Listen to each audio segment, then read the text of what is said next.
Iceland, the Shore family's cubs are now taking solid food.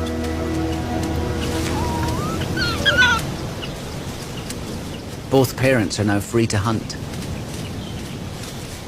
There's still just enough to cache the odd chick or egg. But as the meadowbird's breeding season ends, food here is growing less plentiful. Leaner times lie ahead for this family.